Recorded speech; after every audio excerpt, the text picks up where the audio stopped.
करवा चौथ व्रत कथा का विस्तार।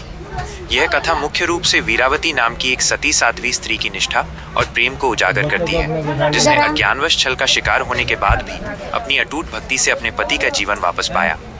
1. व्रत का संकल्प और वीरावती की निष्ठा। कथा का आरंभ कार्तिक मास की कृष्ण पक्ष की चतुर्थी से होता है, जब वीरावती ने पहली बार करवा चौथ का निर्जला व्रत रखा।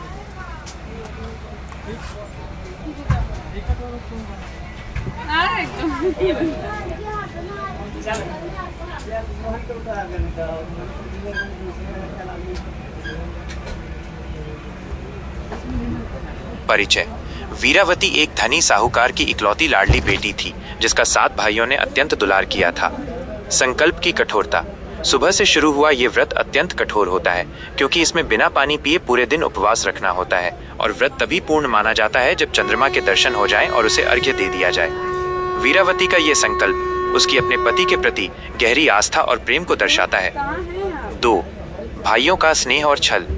जब संध्या होने लगी और चंद्रमा के उदय में देरी हुई, तब वीरावती को भूख और प्यास के कारण अत्यधिक कष्ट होने लगा, जिससे वो मूर्छित होने लगी। स्नेह का भाव। अपने प्राणों से प्यारी बहन की ये पीड़ा उसके भाइयों से देखी नहीं गई। उनके मन में प्रेम और चिंता थी, पर वे व्रत की महत्ता और नियम से अनभिज्ञ थे। छल का कारण। अत्यधिक मोह और जल्दबाजी में उन्होंने बहन को कष्ट से बचाने के लिए एक उपाय निकाला, जो कि व्रत के नियम के विरुद्ध था। एक पेड़ पर दीपक जलाकर चंद्रमा का भ्रम पैदा करना। यह दिखाता है कि प्रेम कभी कभी अज्ञानवश गलत निर्णय भी करवा सकता है। 3. अधूरा व्रत और परिणाम। वीरावती ने सरलता और विश्वास के साथ भाइयों द्वारा दिखाए गए चांद को अर्घ्य दिया और अपना व्रत खोल लिया। व्रत भंग। जैसे ही वीरावती ने भोजन का पहला कौर खाया, उसे ज्ञात हुआ कि उसके पति को गंभीर संकट आ गया है। परिणाम का संकेत। पौराणिक मान्यताओं के अनुसार चंद्रमा चंद्रदेव को दीर्घायु और आरोग्य का देवता माना जाता है।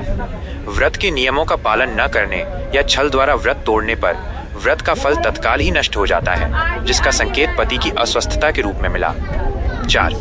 तपस्या, पश्चाताप और मां पार्वती का आशीर्वाद। वीरावती तुरंत अपने ससुराल पहुंची और अपने पति को अचेत देखकर बिलख बिलख कर रोई। प्रार्थना और निष्ठा। वीरावती ने सच्चे मन से मां पार्वती और भगवान शिव से अपने पति के जीवन की भीख मांगी। उसकी भक्ति और पश्चाताप इतना गहरा था कि वो अपनी गलती भाइयों के छल पर विश्वास करना को समझ गई। देवी का आगमन। मां पार्वती, जो अखंड सौभाग्य की देवी हैं, वीरावती की सच्ची निष्ठा से प्रसन्न हुई।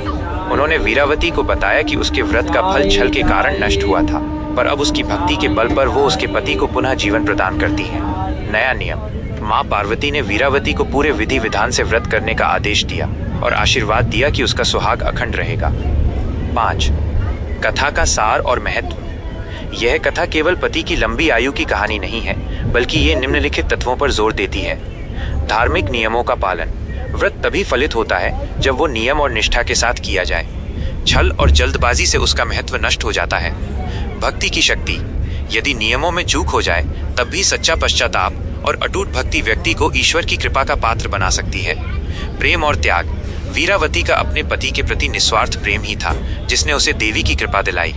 करवा चौथ का व्रत त्याग, विश्वास और समर्पण का प्रतीक है। यही कारण है कि आज भी महिलाएं करवा चौथ का व्रत पूर्ण विधि विधान से करती हैं, ताकि उनका सौभाग्य अखंड रहे।